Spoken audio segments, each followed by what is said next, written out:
The Honourable Tuwharetoa, in his speech to the House, made note of how wonderful it is that people, crowds indeed, turn up to these settlement bills.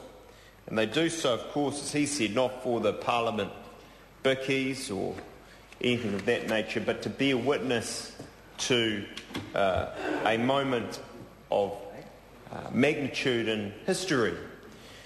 And we have, on the Māori Affairs Select Committee, now seen a lot of crowds turn up. And you can almost, I could say, glibly tell the substance of a settlement by how many people do turn up. But it also means, of course, what we also see is how many of these settlements are occurring. We were in the House yesterday for another one, and it is a real testament to Honourable Chris Finlayson and his people, the work they are doing to ensure that we do settle these matters expeditiously. And I acknowledge the work done previously by the last Labour government. Can I also just acknowledge Tuwharetoa and the Māori Affairs Committee, because as he said, despite the sometimes barneys, we nevertheless get on well and do the business well, I think.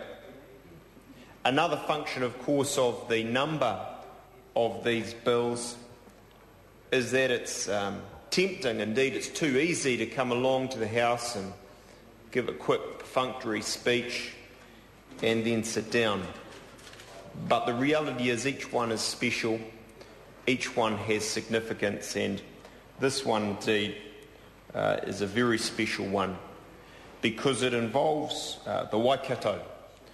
As Chris Finlayson said, flowing water, literally, our mightiest, I would say, most important river in New Zealand. And we, through this bill, ensure that we are protecting it, enhancing it, cleaning it up, because there's no question it has suffered degradation and pollution over the years. We're providing the funds for that, and I suppose in some ways novel, but nevertheless significant series of models to ensure that we do this in a very good way indeed. The Minister, Chris Finlayson, said, I think probably modestly, that he was satisfied with this bill. I think we can all crown iwi participants at whatever level be more than satisfied. We can be well satisfied indeed with what has been achieved and with what in one sense comes to fruition today, but in another sense just starts a journey. And so with those remarks, Mr. Speaker, I commend this bill to the House.